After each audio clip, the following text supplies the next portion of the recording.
તમારી સેવામાં અખંડ મને રાખો, આપની સિવાય મારે કઈ ન ખપે.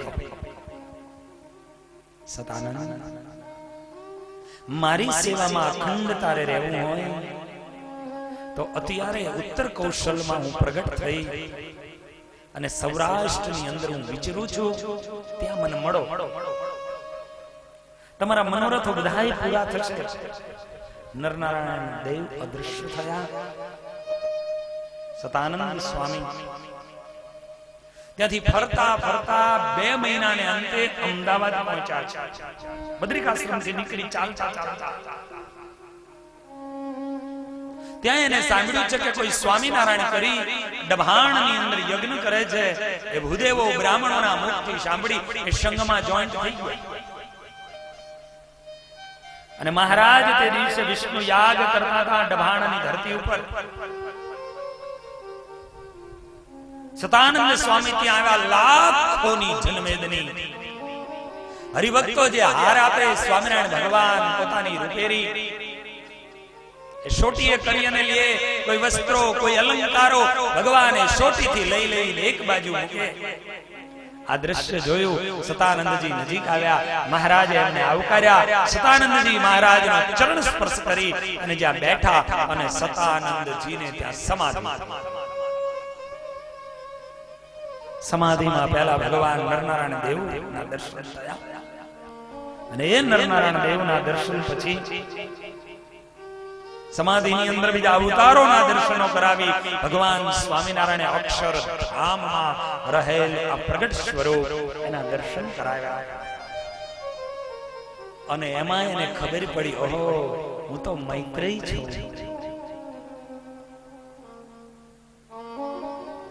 જે ખુદ ભગવાનના ગુણાનુવાદ લખવાને માટે હું આજે સતાનંદ બનીને આવ્યો છું. મૈત્રેય મહર્ષિ એ પોતે જ આ સતાનંદજી, અને એ મૈત્રેયજી સદાનંદજી બનીને આવ્યા. સમાધિમાંથી જાગૃત થયા. અને એ જાગૃત થયા પછી બાપ ભગવાનના શરણમાં રહ્યા. ભગવાન સ્વામિનારાયણને દીક્ષા આપી. સતાનંદ એવું એનું નામ રાખ્યું. મહારાજ ગઢપુરનું મંદિર કરતા હતા રાજન. ત્યારે મહારાજે આજ્ઞા આપી અને સતાનંદ સ્વામીએ સત્સંગી જીવન શાસ્ત્રનો અદ્ભુત આ ગ્રંથ લખ્યો. મહારાજ એક એક પ્રકરણને વાંચ્યા છે. મહારાજ એક એક પ્રકરણને મસ્તકે પધરાવ્યા છે. ભગવાન સ્વામિનારાયણે સ્વયં આને પોથી લઈ અને ફેર્યા છે. અને બાપ એટલે તો આજે યજમાનો ધન્ય બની ગયા. અને એમાંય અમારા માર્તંડ રાય સૂર્યનારાયણ ભગવાન મહાપ્રસાદીનું સ્થાન, જે સાક્ષાત મૂર્તિઓ બોલી હોય એવું આ જગતની અંદર આ સ્થાન એટલે અમારું મૂડીનું આ સ્થાન. અને એ પ્રસાદીના સ્થાનની અંદરથી જે ભક્તજનો એ માથે આ પોથીજીને ઉપાડી અહીં સુધી લાવવાનો લાહો મળ્યો હશે, એની જિંદગીનો કોઈ પાર નથી બાપ. એની જિંદગીનો કોઈ પાર નથી. આવો આજ એ સતાનંદજી આ મહારાજના ચરિત્રનું આખું સત્સંગી જીવન શાસ્ત્ર તૈયાર થયું. ભગવાન સ્વામિનારાયણે કીધું આ અમારું ધર્મ શાસ્ત્ર છે. અને વાસુદેવાનંદ બ્રહ્મચારીએ સત્સંગી ભૂષણ રચ્યું. સ્વામિનારાયણ ભગવાને કહ્યું આ અમારું ભક્તિ શાસ્ત્ર છે. આ ધર્મ શાસ્ત્ર. મહારાજ રાજન પછી ધામમાં ગયા. પણ એ મહારાજ ધામમાં ગયા પછી સતાનંદ સ્વામી નિત્ય ગોપીનાથજી મહારાજની પાસે જાય, સ્તુતિ કરે, પ્રાર્થના કરે. એક દિવસ મને રાજન બોલાવે. મને બોલાવીને કીધું, સુવ્રત બસ મને હવે એમ લાગે છે હું નહીં રહી શકું. સુવ્રત છેલ્લી મારી આજ્ઞા છે. રાજન, હું ગુરુદેવના ચરણોમાં બેઠો છું. આજે ગુરુ સતાનંદ સ્વામી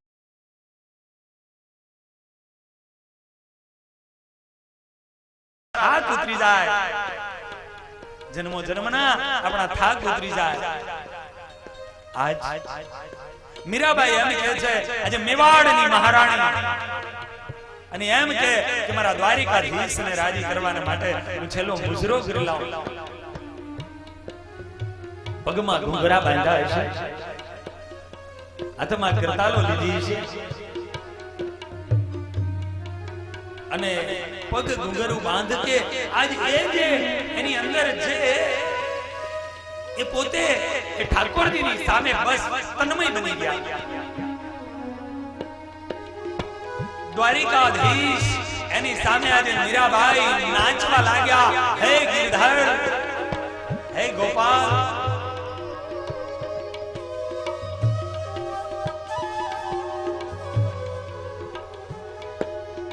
જેમ રામ પ્રતાપભાઈ મહેલની અંદર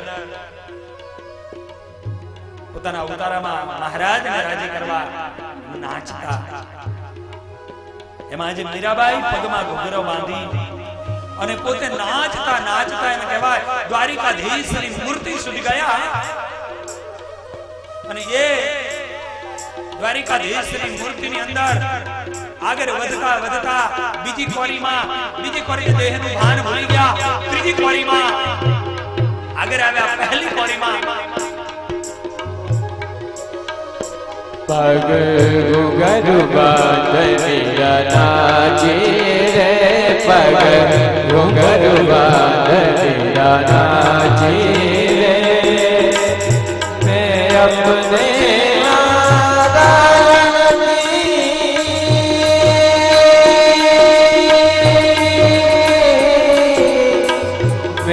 अपने नारायण की बन गई अवदासी रे, बन गई अवदासी रे, पग घूंघरू बांधनिया नाची रे, पग घूंघरू बांधनिया नाची रे.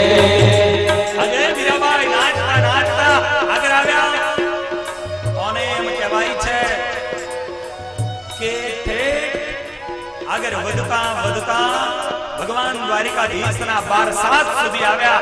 લોકો રોકવાનો પ્રયત્ન કર્યો પણ મીરાબાઈ દેહનું ભાન ભૂલી ગયા હતા. અને એ મીરાબાઈ ત્યાંથી અંદર પ્રવેશ કર્યો પણ પ્રવેશ કરતાની સાથે આ ધરતીની એક એવી મીરા બની કે દ્વારિકાધીશની મૂર્તિમાં સમાઈ ગયા, જેનો પંચભૂતનો દેહ પડ્યો નથી. બાપ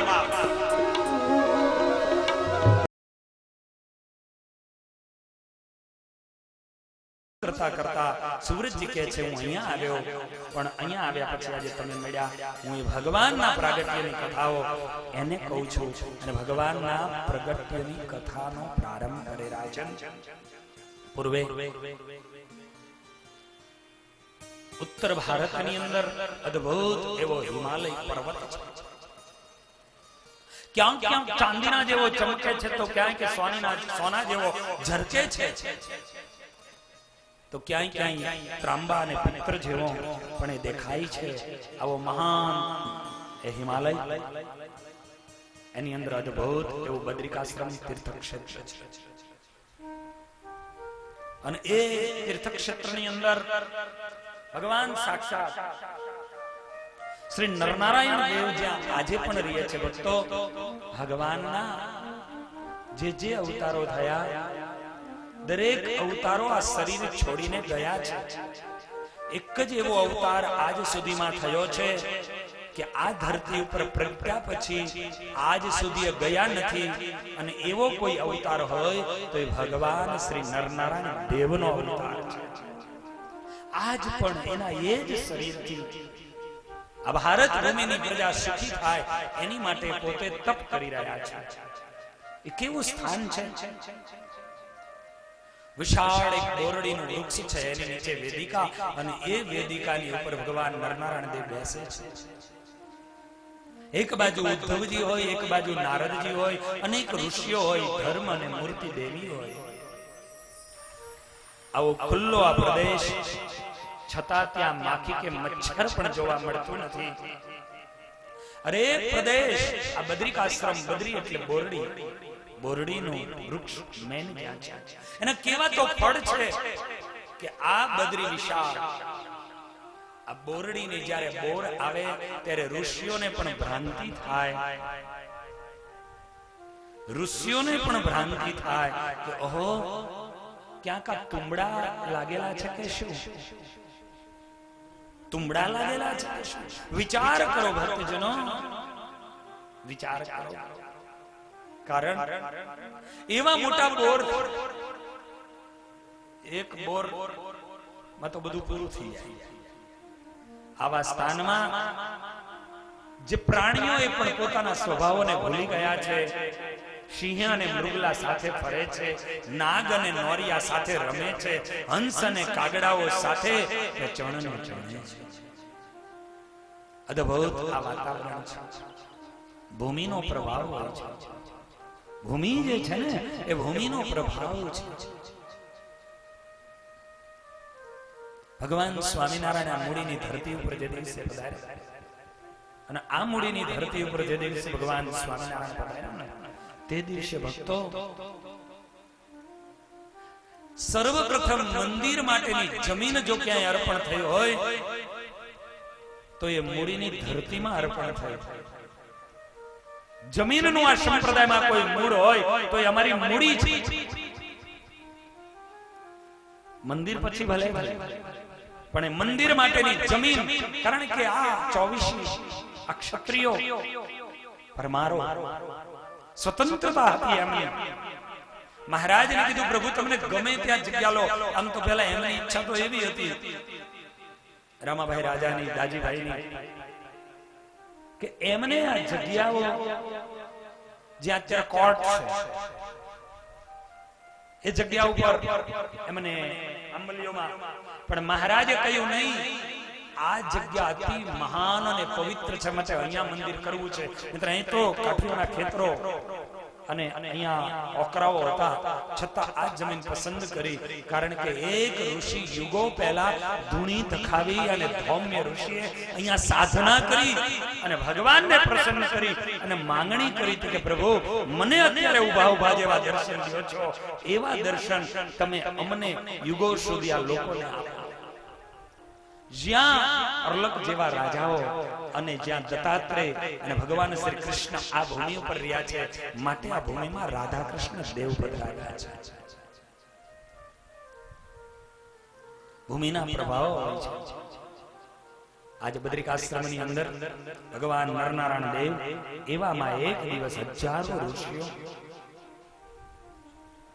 પોતે દર્શન કરવા માટે આવે છે. શ્રીમન નારાયણની ધુન્યને કરતા કરતા ઋષિઓ બદ્રિકાશ્રમની અંદર પધાર્યા, જે ભગવાન પ્રગટ નરનારાયણ દેવ બિરાજે છે. પણ આ જગ્યા ઉપર જ્યારે આવ્યા ત્યારે બાપ એવું બન્યું,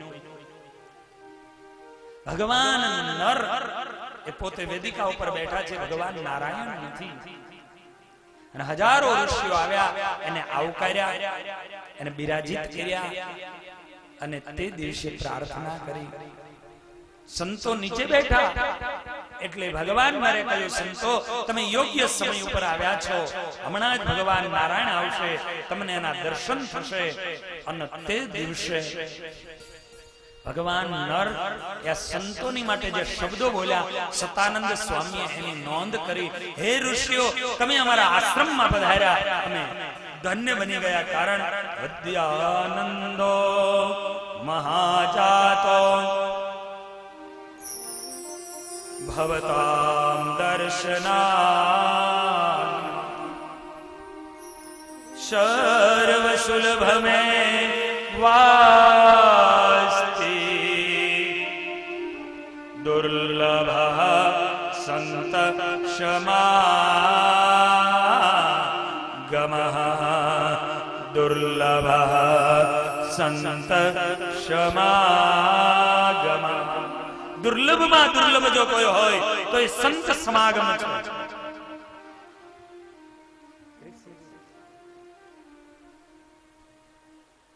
દુર્લભમાં દુર્લભ જો કોઈ હોય તો એ સંત સમાગમ છે.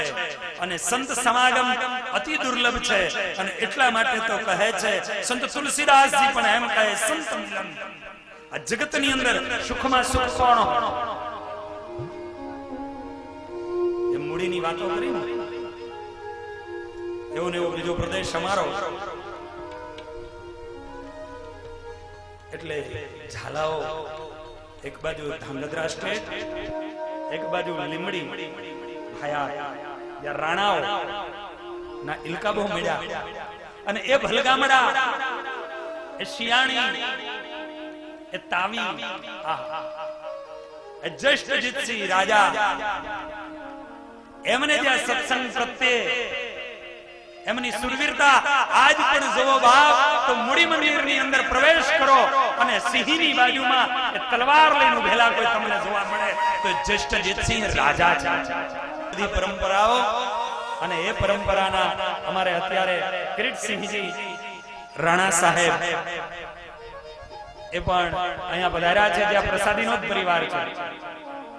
સ્વામિનારાયણ ભગવાન એનો આ પ્રસાદીનો પરિવાર છે. અને આજે એમને શોભાયું છે, કપાળમાં અદ્ભુત ચાંદલો શોભે છે. એક બાજુ રાણા બેઠા છે અને એક બાજુ પરમાર બેઠા છે.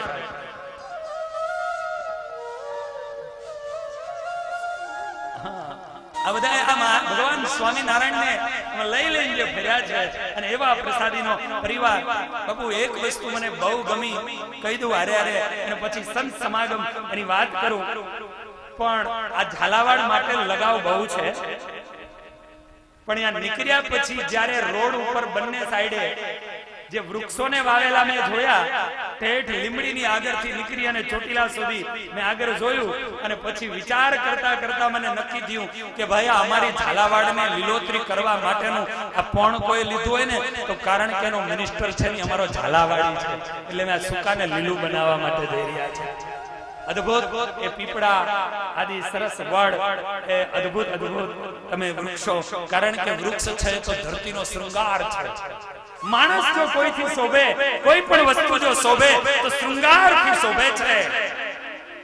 એ 1000 રૂપિયા મીટરનો તાકો લઈને પહેરીને ફરો ને લોકો ગાંડા કહે, પણ એના જો વ્યવસ્થિત કપડા બનાવીને પહેરો ને તો લોકો એમ કહે ના બરોબર છે. એટલે એમ આ સારી ધરતી, અને ધરતીનો જો કોઈ શૃંગાર હોય તો બસ એ વૃક્ષ છે. વૃક્ષ છે તો ધરતીનો શૃંગાર છે. અને મને અદ્ભુત કાર્ય કર્યું છે. નવા નવા કરતા રહે અને અમે આવકારીએ છીએ આ સત્સંગનો પરિવાર. તો સંત જે આ જગતની અંદર સમાગમ એ અતિ દુર્લભમાં દુર્લભ છે. અને એટલા માટે કહે છે સંત મિલન સમ સુખ જગમાં નાહી દરિદ્ર સમ દુઃખ જગમાહી. સુખ જગમાહી નાહી દરિદ્ર સમ દુઃખ જગમાહી. સંત મિલન સમ સુખ જગમાહી નાહી દરિદ્ર સમ દુઃખ જગમાહી. સંત મિલન સમ સુખ જગમાહી નાહી દરિદ્ર સમ દુઃખ જગમાહી.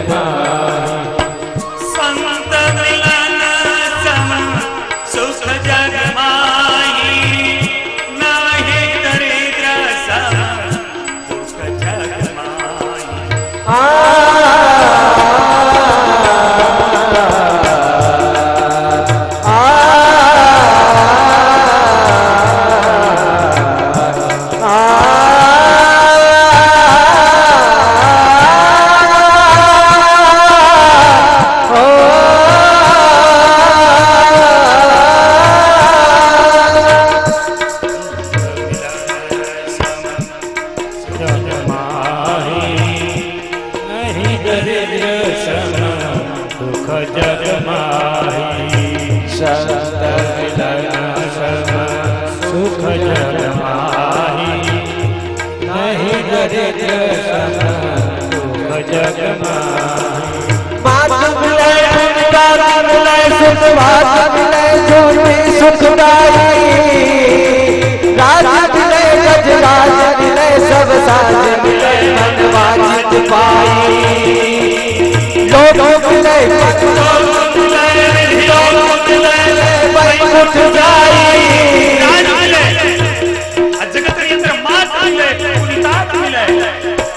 જગતની અંદર માન કોઈ કરવા વાળો આ દુનિયામાં મહાબીજ મળી જાય, તાત મળી જાય, અને ગયેલો રાજ કરીને પાછો મેળવી શકે,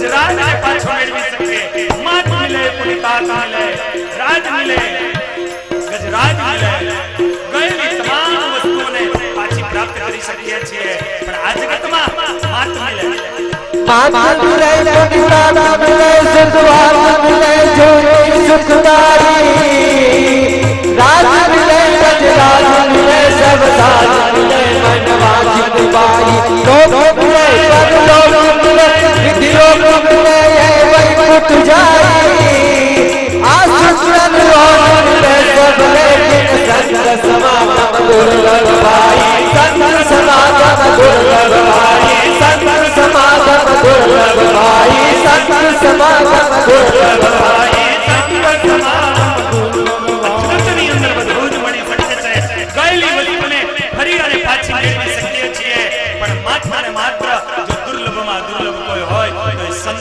સમાગમ છે. ભગવાન નરના શબ્દો છે કે હે ઋષિઓ, સંતનો સમાગમ મળવો એ અતિ દુર્લભ છે, અને એટલે તો એવા એ સદગુરુ મહોત્સવો એની અંદર આપણે બધા ઉપસ્થિત થયા છીએ, અને એ સંત સમાગમ એનો મહિમા જણાણો છે. એટલે તો ફરીને 7મી પેઢીએ અમારે કિરીટસિંહ રાણા સાહેબના કપાળમાં તિલક અને ચાંદલો થયો છે. એ સંત સમાગમ, એ સંત મિલન, એનો ખ્યાલ આવ્યો કે ભાઈ આ સત્સંગ શું છે. ભલે રજવાડે પહોંચ્યા, ગમે ત્યાં ગયા, પણ છતાં તો એવો સત્સંગ અને એનો લાહો પ્રાપ્ત કરવા જ્યારે રાજકીય મહાનુભાવો પધાર્યા છે. 5 મિનિટ માટે આપણે ફરીવાર આ કથાને ફરીવાર વિરામ આપી શ્રીજી મહારાજની આજ્ઞા પ્રમાણે જે વ્યક્તિ જેવા એ યુક્ત હોય એ પ્રમાણે આવકારવા જોઈએ, અને એમાં આ તો આપણી પરંપરાના આ પરિવારો છે. તો થોડીવાર માઈકનો હવાલો રામ સ્વામી પાસે.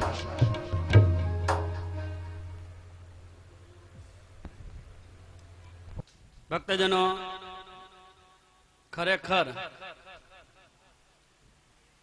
જ્યારે સદગુરુ સ્મૃતિ મહોત્સવનો શુભ પ્રારંભ કરી અને આજે બીજા પોરની કથાની મધ્ય ભાગમાં જ્યારે પહોંચ્યા છે, ત્યારે આવા મહામહોત્સવની અંદર રોજે રોજ મહાનુભાવો પધારશે, પણ જ્યારે આવો સદગુરુ મહોત્સવ ચાલતો હોય અને આપણા ભક્તજનો અને એમાંય સત્સંગી હોય, એને કેમ ન થાય કે આવા મહોત્સવના દર્શન કેમ ન કરીએ.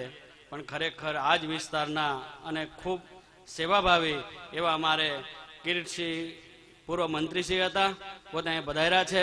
તો વક્તા મહોદયને કહી એમને જવાનું છે આગળ બહુ સ્પીડમાં, એટલે એમને હાર પહેરાવીને એનું સ્વાગત કરશો. તો કિરીટસિંહજી પધારો. અને સાથે સાથે અમારે જગદીશભાઈ મકવાણા પણ પધાર્યા છે, તે જિલ્લા ભાજપ પ્રમુખ છે. તો આવો, સાથે સાથે રાજભા આવો.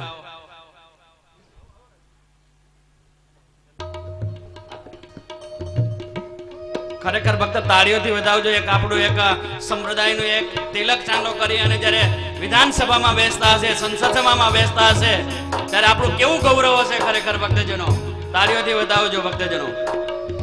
આપણા વક્તા મહોદય એમનું સ્વાગત કરી રહ્યા છે. ભક્તજનો, આપણે ખૂબ ઝડપથી કથામાં જવું છે. આવો લસણ.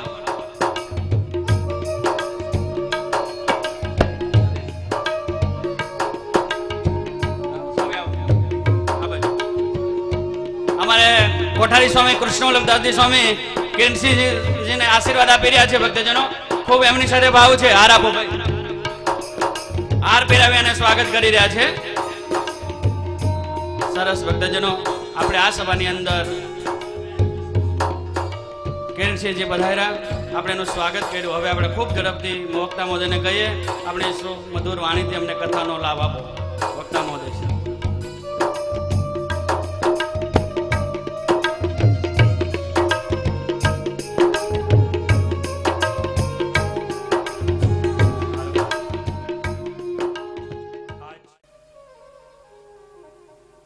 હજારો ઋષિઓ મહર્ષિઓ બદ્રિકાશ્રમની ધરતી ઉપર આવ્યા છે. ભગવાન શ્રી નરનારાયણ દેવ આજે પણ આ લોકનું રૂડું કરવાના માટે ત્યાં તપ કરી રહ્યા છે. તો સહસ્ત્ર કુંચી જેવો એક અસુર જેના શરીરની ઉપર હજાર હજાર બખ્તરો હતા. નાની ઉંમરથી આ દૈત્ય કુળમાં જન્મેલો કુંજી એવી ઘોર સાધના કરી, ત્રિલોકીયની સાધનાથી જલવા લાગી. અને તે દિવસે એને કહ્યું, બ્રહ્માજી જ્યારે એને એમાંથી જાગૃત કરાવવા ગયા, બ્રહ્માજીને કહ્યું હું અજર બની જાઉં, અમર બની જાઉં. બ્રહ્માજીએ કીધું અસંભવ, મૃત્યુ તો મારે માથે પણ છે. તો બસ એ કરો તો મારા ઉપર એવા હજાર બખ્તર મારા શરીરની ઉપર આવી જાય કે મારું એક બખ્તર એ માણસ તોડી શકે કે 1000 વર્ષ સુધી બ્રહ્મચર્ય વ્રતનું પાલન કરી અને તપ કર્યું હોય અને 1000 વર્ષ મારી સામે યુદ્ધ કરે ત્યારે એક બખ્તર તૂટે. વિચારજો ભક્તો, તમે દરેકના ઋણમાંથી મુક્ત બની શકશો. ભગવાન શ્રી નરનારાયણ દેવ એના ઋણમાંથી ક્યારેય પણ મુક્ત ના બની શકે. આ ભારતની પ્રજા, નરનારાયણ દેવ શું છે મહારાજ, એમાંથી આ પ્રજા મુક્ત ના બની શકે. શસ્ત્રાર્જુનને બ્રહ્માજી તથાસ્તુ કહીને વૈયા ગયા. શરીરની ઉપર એને 1000 બખ્તરો થઈ જાય, એક તૂટે ને બીજું આવી જાય, 1000 સુધી આવે. પણ આ શસ્ત્ર કુંચીએ હાહાકાર મચાવી દીધો ત્રિલોકીમાં. આદેશ કર્યો, આ ત્રિલોકીનો કોઈ ભગવાન હોય તો શસ્ત્ર કુંચી છે. ઋષિઓના યજ્ઞો બંધ કરી દીધા, બ્રાહ્મણોના જપો બંધ કરાવી દીધા, ગાયોની કતલો થવા માંડી, સાધુ સંતો સતીઓ સન્નારીઓ એને ભ્રષ્ટ કરવામાં આવ્યા. અને આજે એને જાહેરાત કરી કે યજ્ઞ જો કોઈના નામનો થાય તો શસ્ત્ર કુંચીના નામનો થાય. સ્વાહા જો કોઈના નામનું બોલાય તો શસ્ત્ર કુંચીના નામનું બોલાય. ત્રિલોકીમાં કોઈ એવી તાકાત નહોતી બાપ કે શસ્ત્ર કુંચીને હલાવી શકે. જ્યારે આંધાધૂંધી અને આ સમાજ શસ્ત્ર કુંચીના પંજામાં સપડાઈ ગયો, કચડાઈ ગયો, મુરઝાઈ ગયો, અને આખો સમાજ જ્યારે ગુંગરામણો અનુભવવા લાગ્યો, ત્યારે આ સમાજનું હિત કરવા માટે સાબરમતીના કિનારા ઉપર ધર્મ અને મૂર્તિ દેવી થકી ભગવાન નર અને નારાયણનું પ્રાગટ્ય થયું. અને એ પ્રાગટ્ય એટલે ફાગણ વદ પડવેનો દિવસ, ફૂલદોલ ઉત્સવ. એના નિમિત્તે આપણે કલર રંગોત્સવ કરીએ છીએ. ફૂલના દોલામાં ઋષિઓએ પધરાવીને ભગવાનને, નરનારાયણ દેવને ઝુલાવ્યા. તપ કર્યું 1000 વર્ષ. શસ્ત્રકુંચીની સામે એને લલકાર કર્યો. શસ્ત્રકુંચી રથમાં બેસીને આવ્યો, ભગવાન નારાયણની સામે આવી અને કહે, અરે હે ઋષિ યોગી, મારા જેવા યોદ્ધાની સામે લડવા આવ્યો છો? વૈજા, તારી ઉપર દયા ખાઈને કહું છું, જંગલમાં વૈજા, હું તને માફ કરી દઉં છું. મંદ મંદ હાસ્ય કરતા ભગવાન નારાયણ શસ્ત્રકુંચની સામે જોઈ અને કહે છે, અરે મુરાદ, સુરવીર હોય ને એ બકવાસ ન કરે, હાથમાં હથિયાર ધારણ કરે. ઉઠાવ હથિયાર, યુદ્ધ કર. ભગવાન નારાયણ અને શસ્ત્રકુંચીને 1000 વર્ષ સુધી યુદ્ધ ચાલ્યું. એ યુદ્ધ કરી ભગવાન નારાયણે શસ્ત્રકુંચીના બખ્તરને તોડ્યું. શસ્ત્રકુંચી અટ્ટહાસ કરીને કહેવા લાગ્યો, અરે હે ઋષિ, આ એક બખ્તર તૂટ્યું, બીજું આવી ગયું. આવા તો હજુ 999 શરીર જા, 1000 વર્ષ સુધી તપ કર, પછી આવજે. અને આમ જ્યાં બોલે ત્યાં તો ભગવાન નર આવીને ઉભા રહી ગયા. ભગવાન નરે યુદ્ધ ચાલુ કર્યું. ભગવાન નારાયણ તપમાં બેઠા. આ પ્રમાણે કરતા કરતા એના 999 ભક્તો તોડી નાખ્યા. વિચાર કરો ભક્તો, આ પ્રજાને મુક્ત કરાવવા માટે ભગવાન શ્રી નરનારાયણ દેવ એને કેટલા તપ કર્યા છે. કેટલા વર્ષો સુધી સૂતા નથી. કેટલા વર્ષો સુધી એને પોતે યુદ્ધો કર્યા છે. એની સામે ક્યારેક વિચાર કરજો, વિચાર કરજો. એ નરનારાયણ દેવ પોતે છેલ્લે ભગવાન નર આવ્યા અને યુદ્ધની અંદર જ્યારે છેલ્લે ઉભા રહ્યા, શસ્ત્રકુંચીની પાસે એક જ વસ્ત્ર હતું. શસ્ત્રકુંચીને એમ થયું કે તોડી નાખશે, અમને મારી નાખશે. અને એ શસ્ત્રકુંચી ત્યાંથી ભાગ્યો. ત્રિલોકીમાં કોઈ એને વાસ ન આપ્યો. ભગવાન સૂર્યનારાયણ દેવના રથના જેને પડ્યો. પાહીમાં પાહીમાં પાહીમાં.